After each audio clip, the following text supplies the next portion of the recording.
dubbiin karuma irraa qabatan wallaalchifteen baana keessumaan jira waan sanisi. Arrallee dubbii tanaa dhufe. Ammas borullee tanuma biraatu kaanje. Amma isani dhukkubaa fi kanaa miti obboleessoo namni eenyumaanuu namni dhukkuba fedhu hin jiru Hamzaa Shejjaabiru. Ani waan gartee dhukkuba Mahammad Bayaaniif barbaachisu raqama tokkoffarraan jiraan jee.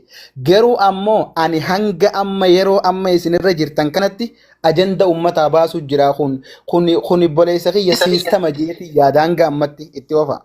Tole hayyee maayikiin cufatiin meediisaa namni biraa naa obsaa kutak. Jamaal maayikiin cufatiin banadhu banannee hojjaasu hin anaafeet. मैं जिके यादव बतूता तकाफा wait Abu Ammar dis zikay na dis banadu Sheikh Jamal banadde galatom waan durarat ibsu taate kana dura raayit leete dubbatte ani yaada ati murmaa jirtu nama murmurraa garuu immoo akka ati murmu jirtu kanatti murmu malee dogongora kana dura inni dogongorerraa illee qaam samboodallee dogongoraa jirullee nama deeggaruu miti yoo na fahamtee jiraate hajachaa jirru namni kun ammoo yeroo ammaan tanaa kanatti fayyaadhaanii miti kan akkamitti ragaadhaan akkamitti jiru dandeessoo naan jette dhaineeti itti dawwalee wajjin haasawee mubaarak musammaan wajjin jira wajjin haasawee sigalee ani siis taatu isaas taatu abbaa fedhi jallina irratti hin deeggaru akka Abu Sabraddiin ittiin baanaa beeka wanni inni gocha inni gartee raawwate dogongoraa jechaatiin ture yoo hubattee jiraatte wanni ammoo sirraa dhabe akka Abu Sabraddiin itti dhugaa namni kun dogongora godhee jira. Dogongora raayillee irra hamaa godhee jira. Wanni silaa rabbitti hafurraa dogongora caalaan ni jira. Akka nama islaamatti. Hin jiru. Naa deebisa anaaf qofa hojjaa isaa. Rabbitti sharra qurra wanni hamtuu ni jirti hin jee rabbi dhiisanii waan biraa gabbarutti. Hin jirtu Abu Sabraddiin. Kana durallee waan akka masqalaa kana godhee dhugaa nama balaaleffatu turarraa. Ammallee waan akkasiisan godhee dhugaa sirrii miti kun dogongora. Kaajachaa jirru mucaa kana wajjin haasofne. Isaa miti nama isa bira jirutti anaatu itti naa kanne jeeni wajjin dubbadha. Nama sani wajjin dubbadha. Kophaan jiraaje hanga nama dirmachu amma namni kun bakka biraatti dirmatee itti dhufe. Waan qalbii keessa jiru Allahu a'lam rabbiitu beeka. Anis hin beeku atillee hin beektu. Waan qalbii isaa keessa jiru. Ajandaan yoo dhuguma ajandaan rabbitti nama hafarsiisuu taate. Tungaa waan addaati jechuu kiyya.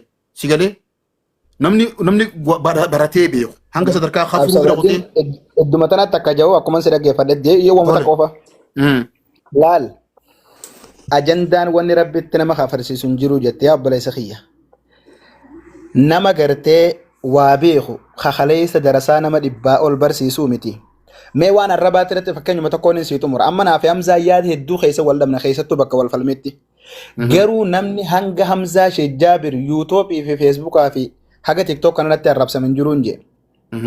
Arrabni nama fayyaa qaba amantiirraan baasu obboleessoo tokko. Ammas namni tokko waan amantii tana keessatti yeroo takkanii dogongora. Yeroo takkanii dogongora wanni kun akka caarraa ilma namaati irraa argamuun ni malti.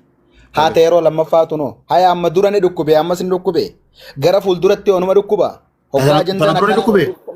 Maal nageenya fakkeenyaaf obsigaa amma Abdul Waab waan kana waan ammaatirraa himiti waan duraatirraa akka dhukkubee jiru nuu himne inni.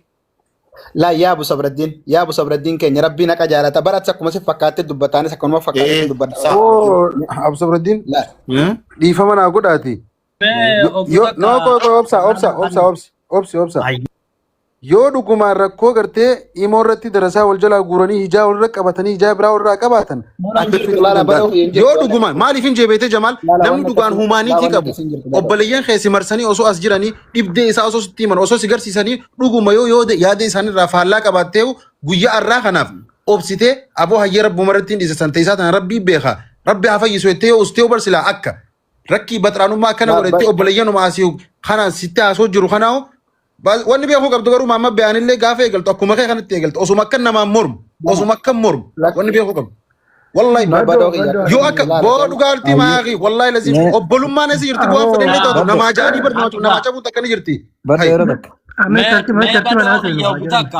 zikay oggutaka assalamu alaykum idaas wooma kana jala bullee mee waan takkaan isinii maa dhaggeeffadha obboleeyyan namni qabrii fi arke qabrii hiriyaa fi arke jambee kumsiti kaanudduu quba nama kaayaa janii namitti qoofiyaa Israa'el warra Israa'el uffattee isinidduu teessee mormuudha jirtu Jamaal Aliyyi ta'e fi injattona namni dhukkuba guddaa isarraan gahee tokkoffaan isa kana. Dhaggeeffadhaa boo qawlitti himnaati. haa dubbatu arrabaa miti Hamza nama buusii yoo rabbus dha obsa arrabadis.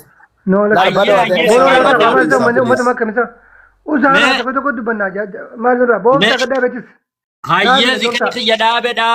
Haya dhaabe. Disi mel zikai disi takka anar rasul Jamal bo Jamal atis no aus boleso si aguta gazi abu sabridin qabam sinje qabamu qabdo boleso namni yo wajin qabamne yo waljala jani mali narrabsina Jamal illee narrabsina ina rabsina wala rasul marbaati tasrat Jamal ina rabsina wallahi ina rabsina dal sheekha wani je abu Jamal ali je kaje ya da mata ya tin sodaje ya da mata sa dubbachu mirga qaba dubbate baanirra maaltu jira oromoon akka jette gartee namni tokko yoo akkam taanee jee akka ta'u hunda bu'uu jaala.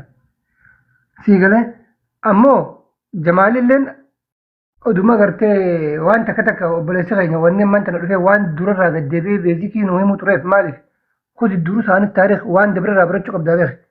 Obboleessa keenya amma dura dhukkubsatee waan tureef amma waan isaan deebi'uu mala ilma namaati.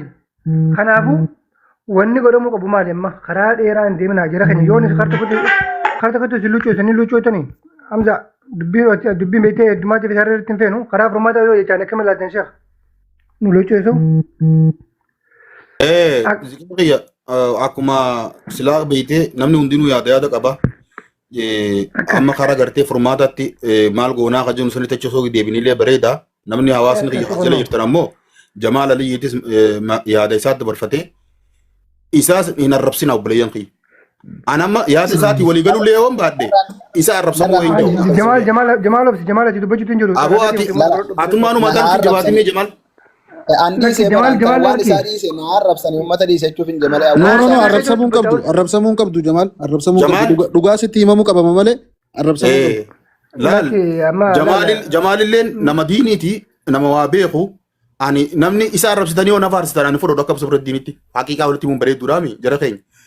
Yaadaan wal dhabuu mallaa fakkeenyaaf anaaf Jamaal yaada amma inni of kanarratti isaa wajji walii galuu hin dhabba garuu xiqqeeffamuu Jamaalitti hin gammadu akkasitti hubadhaa. Ayyee Abu Sabraddiin amma karaa akka ziqee jeetti haa deebinu dhaggeeffadha. Wanni tokko huma deemuudha jirtu mee kutaa kacarraa naa kan naati laga namaatiin as jala jira. Yaada nufi takkiifte bareedaa. Hayyee ani carraa kiyyaan eeggadha taate ayyee. Anumaas qabata mee na qabameeti. Laal jara keenya obboleessa keenya dhukkubsateemi amma dhukkubaa nama bira jira akka ijaa wajji garreemi yoo irraanaa tan obboleessa keessanirra obboleessa keenya akka wallaanamu godhuudha. Dogongora hojjetee jira waa badii balleessee jira balleessee jira. Rabbi itti gaafata garuu gara toobaatillee akka itti deebi'u tartiiballee godhuun barbaachisaadha. Gara shaadallee akka deebi'u godhuun barbaachisaadha. Sanillee hanga dandeenyetti gartee osoo oolleen bulle yoo duuti nama dhufte gartee akhiraa baduutu mala dura wanni dursu maal inni beeytanii shaadaadha gara shaadaa deebisuudha.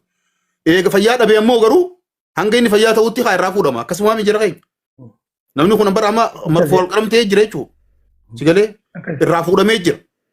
Gaafa inni wanni ta'e ifitti as deebisan ammoo wanni gargaarsa waan biraa keessa deemanillee hin jiru amma ammoo wallaanatu barbaachisaadha namni dandeessan.